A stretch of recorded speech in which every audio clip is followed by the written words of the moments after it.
there's some things I'd like to change on the saws that are now my everyday carry saws. And one of them is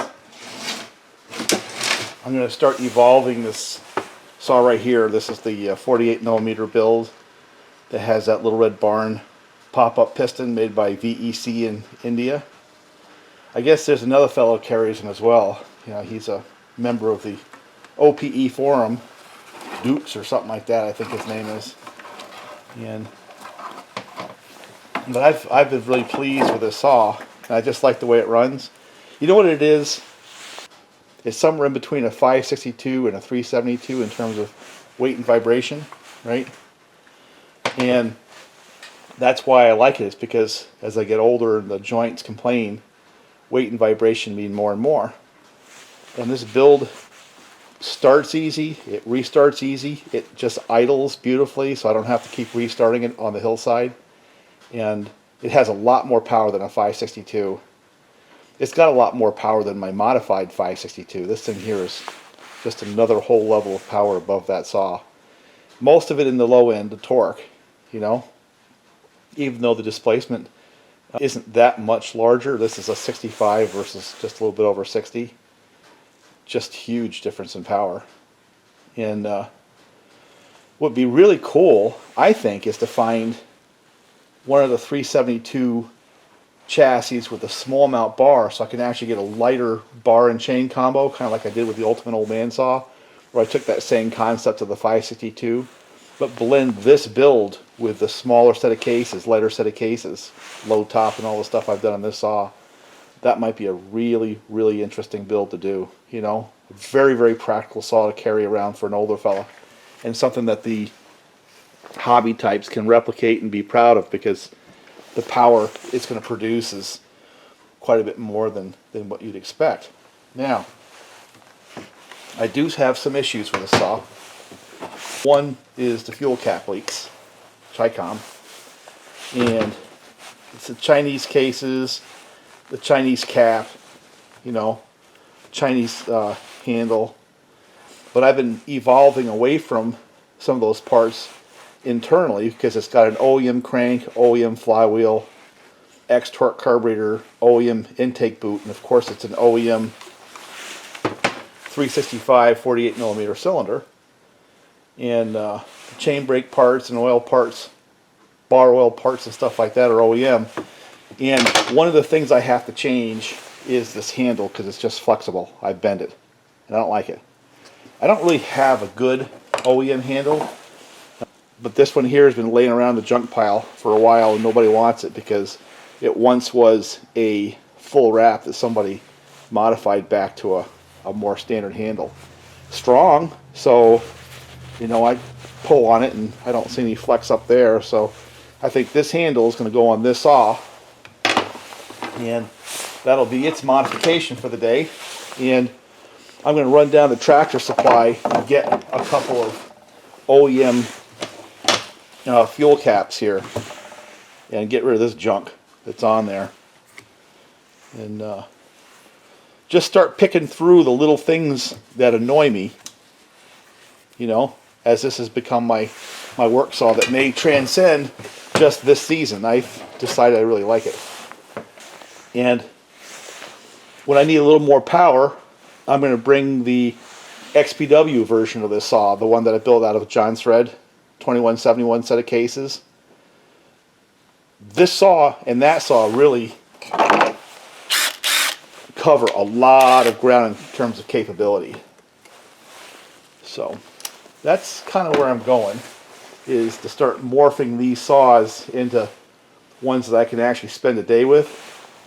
And the other thing is, on that theme, is the G372xt, the Chinese saw. I'm going to work it a little bit and see if I can't blend it into something different as well. There's a part of me that believes it deserves, you know, a little bit better shake. I mean, there's a lot of good stuff. Now, we got into this discussion a little bit before, and I'm not a pro, but I do a lot more than your typical hobbyist, you know. I do a lot more than the typical farmer. So I'm somewhere in that blend of you know, saw users in terms of the amount of time I put on my equipment. And the one thing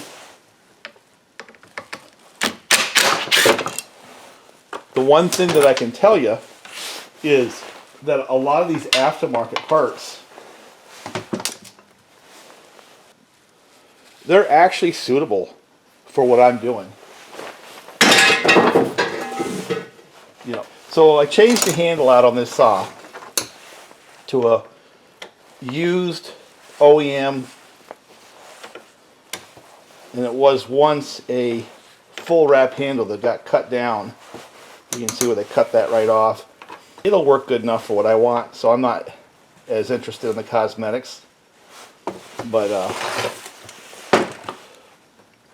the idea is the one that I just pulled off of there, the aftermarket handle. It was just too soft. I didn't like the feel. And this one here has a little more diameter. It's a lot stiffer, so I'm happier. Now, just to review, the purpose of this saw started is a parallel testing track for these aftermarket cases, right? And if you remember, the first set of aftermarket cases we tested failed. Actually, there were two sets of them that failed. The first one that had the highway top end blew out the PTO side bearings and actually wasted the bearing pocket as well, so it was basically useless. So that one set of cases was not able to handle the stress of the 52 millimeter highway pop-up build with a professional logger for more than 6 months. It died in 6 or 7 months of hard use. Now, I understand that's probably more use than most of you hobby guys will put on a saw in your entire life. But still it failed, right? Rather than just write off the whole concept of aftermarket cases, I decided to go to kind of like a second test track. Put one on one of my saws. Now, while I may not run a saw as much as a professional logger, I'm going to run it a whole lot more than your typical hobbyist. And I put a second set of aftermarket cases in a saw that went to a pro logger, and we're going to see how long they last. If that second saw comes apart in the same 6 or 7 months that the first one did, now we have a trend. If it doesn't, and in addition to that, you see this saw hang around for a couple of years, that proves, in my mind, at least a sample of 3 or 4, that these cases are a viable option, you know. I believe they are for the hobby type, you know, firewood type guy who might run a saw a month out of every year, then go to get-togethers and show off a couple hours once in a while, but really not a professional, likes his saws, doesn't want to spend lots of money, and goes by the guideline that I had put together once before, where if you have a blown up X-Torq, a set of these aftermarket cases is a legitimate way of bringing it back to a useful condition without spending a lot of money. You know, I'm still going by that premise. And this saw right here is kind of proof, because really, if you go right to the core with the X-Torq carburetor, right, and then using the typical lower cost 48 millimeter 365 top end, most people pull those off for aftermarket big bores, and I think that's a mistake. So the whole idea of this saw was to prove the 48 millimeter is a viable option. This saw runs strong. It runs strong in any group of 372s. You would not know that it's the 48 if you just had a bunch of 372s hanging around. It's stronger than a stock X-Torq, and it's stronger than a stock 50 millimeter original edition as well, you know. Of course, it's got the pop-up piston and the bigger carburetor. Should. But it also has the X-Torq ignition. Just the premise is he got a bunch of bones, but the case blew up. Don't want to go back to X-Torq, so you put a set of aftermarket cases on it, use the crank, use the ignition, use the carburetor, use all the plastic, right? And go spend 50 bucks on a good 48 millimeter top end, and you end up with a really, really, really useful saw. Now, I knew it was going to work, and I knew that was a viable option for a saw. What I did not expect is, because of the lower vibration, it feels lighter, and I actually enjoy running this saw more than I do even the standard 372s, certainly more than the aftermarket ones. It just runs beautifully. Now, I don't know why it starts as easy as it does and restarts, but there's something about the build, and I don't have the understanding of it enough to know what it is, that it just turned out to be a really superb running saw. This has been an absolute success. Now, as we go through these aftermarket parts, rather than me go through some big in-depth analysis about which parts are good and which parts are bad, I really think that all you have to do is just go by the action speaks louder than words metrics. When I replace it, because I don't like it, that means I'm not recommending it. Get what I'm telling you? And that other handle that I threw out, it's just not suitable for me. I didn't like the first iterations, and I don't like them now. This handle right here from Husqvarna, I've used these now for a couple of years. And if you saw some of the pictures of this thing on my tractor, you recognize it doesn't get an easy life.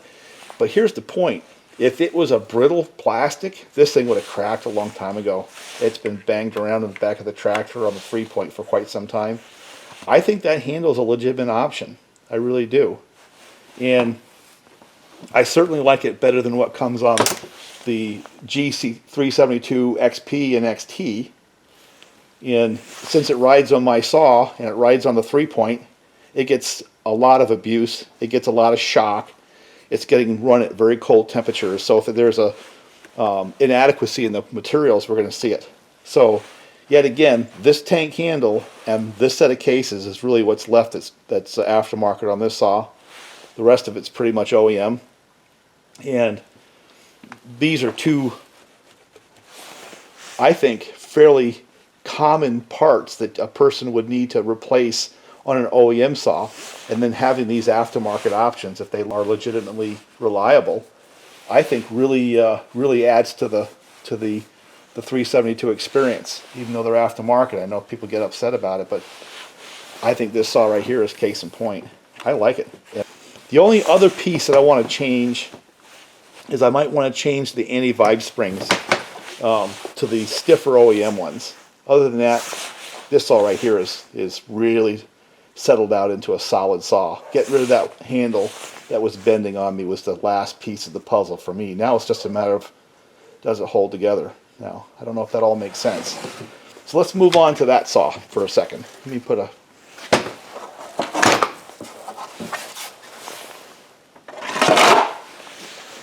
I like this 48mm build. That's an absolute success. This saw right here, where I'm going with it is, I think it needs a legitimate chance. You know what I'm saying? I'm going to get rid of those aftermarket caps. This is all aftermarket with the exception of the tank handle. And I just got so sick of that square one, I just couldn't deal with it anymore. And I had this used one, which is a little bit beat up. Putting this handle on that saw made a huge difference. I can't tell you. It's just little things like that change the way it feels. The trigger being nice and smooth, this working properly, the anti-vibe springs being the right tension. It's just stuff like that just made a difference. And this saw is quite a bit better for having this OEM handle on it. I haven't used it as much as I have some of the other aftermarket saws. Like the MS660s that we built, they fit right in with the farm operations because they were strong and reliable saws once we developed them out. The 372 aftermarket saws and a lot of the other aftermarket stuff like these, I just quit trying. It just got to the point where there's too much development required for me to keep interested, you know. I just got tired of fixing one thing after another. So I'm going to focus on a couple of the aftermarket options, including these, to see if I can't turn either the parts like we're doing with that 48mm build, or the saw going from an aftermarket saw working back to OEM instead of working from a OEM blown up saw like the junk pile of X-Torq parts towards a working saw using aftermarket parts.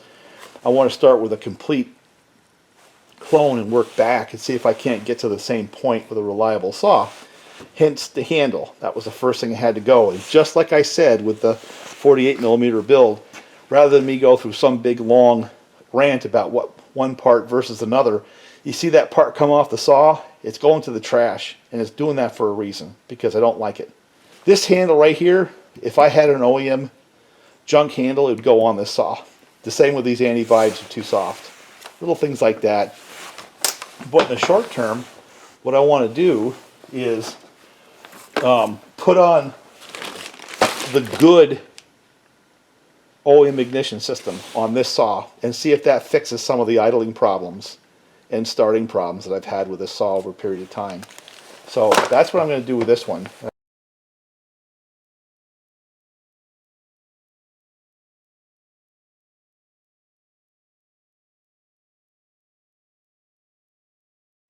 Well, so far I've had 2 of the screws just strip out. Strip not the threads, but the hex where the driver bit goes in. So the hardware on this stuff obviously is not up to snuff in my mind.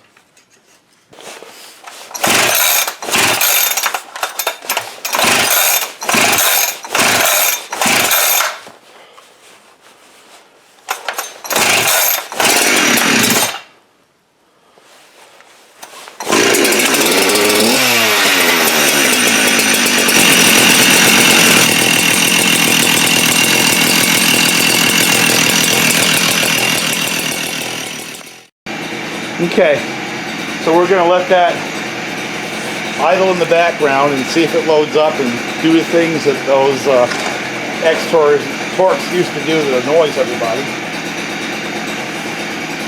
And while we're doing that, I want to make a couple of changes to this saw. Really, really important changes. First,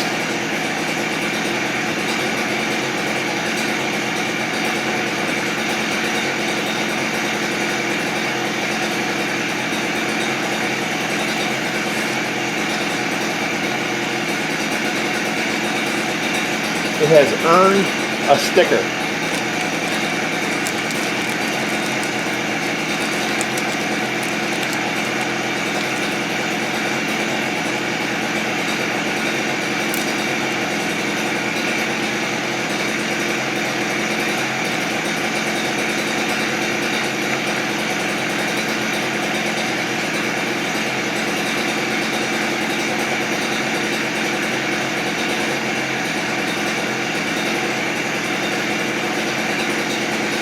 Second,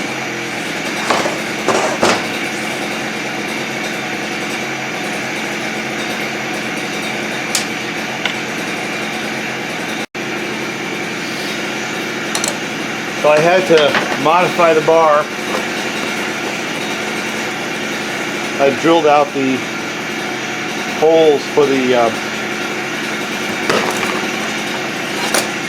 chain adjuster like I had on this one. I had forgotten that I had to just touch this up the slightest amount with a die grinder, then open up these holes, which I did on the 24-inch bar. So now I've got 2 bars that will work on the John Shred shim. Alright, let's see if this thing restarts.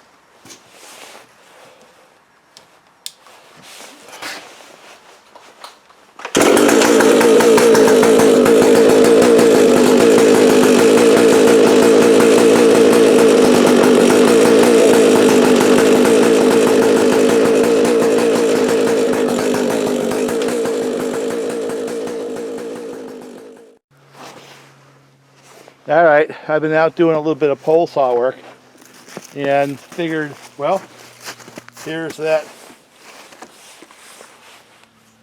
G372xt with a different ignition system and an OEM handle. Let me give it a chance, get some work done with it if I can.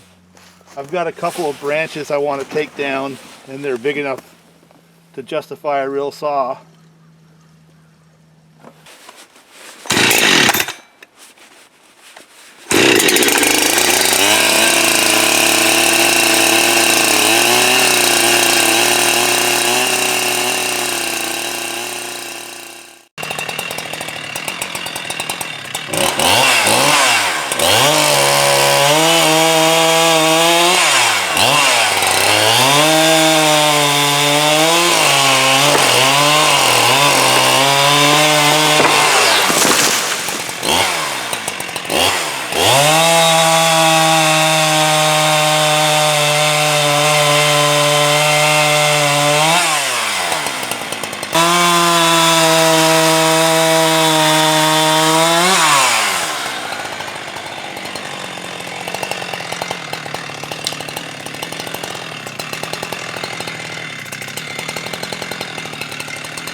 first thing I'm going to do is open the cap.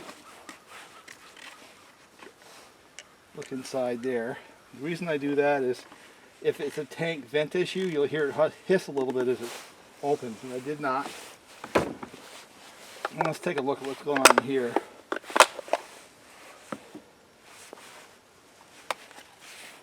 And I'm curious to see whether or not I still have spark. Just checking. I don't think that's an issue. I just want to start eliminating things. And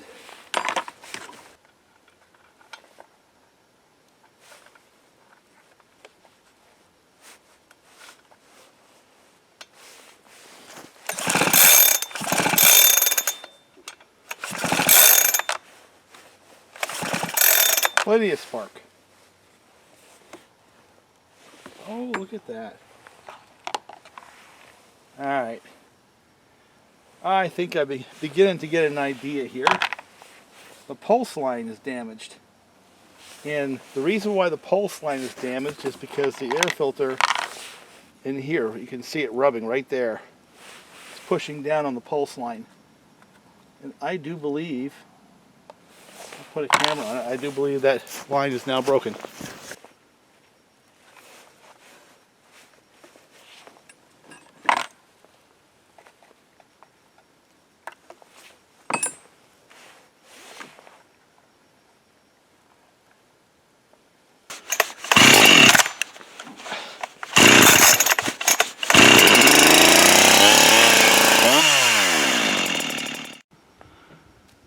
Alright, when you're doing yard work and you got to take out that lilac bush, take a look at this when you start considering to buying a saw for around the house.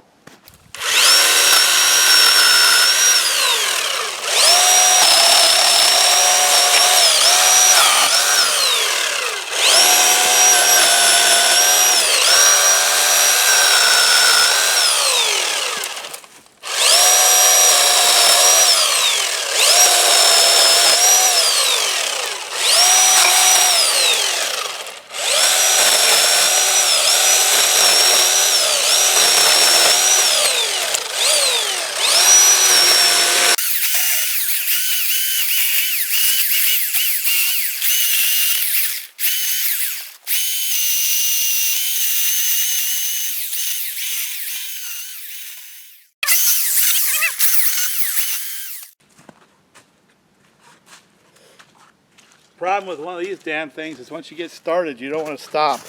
You get so much done with a pole saw.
better running G372xt, and that's the 48mm build.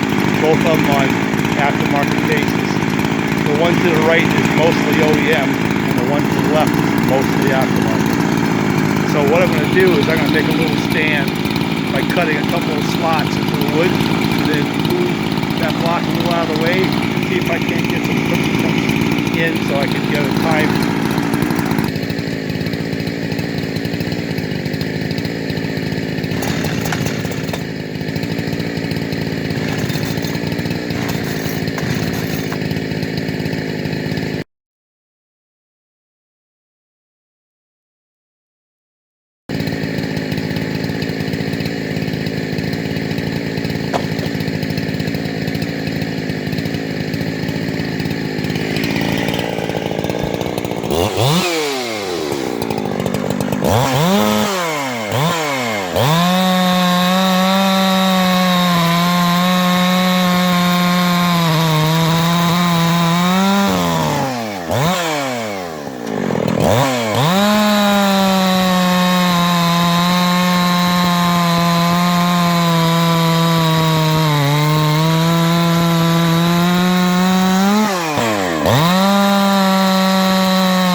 Well, the saw won't run.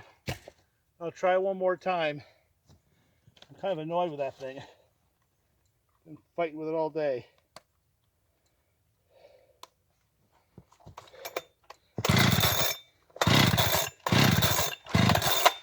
Let's go up and see if we can figure out why. Well, I'm not going to be able to get any cookie cuts. I tried pulling this apart to see if I could see what's going on. It had spark. It just won't fire. And I mean, with that kind of a symptom, it could be something like the flywheel spun or something internal. Talk to you later. Bye for now. Sorry I wasn't able to get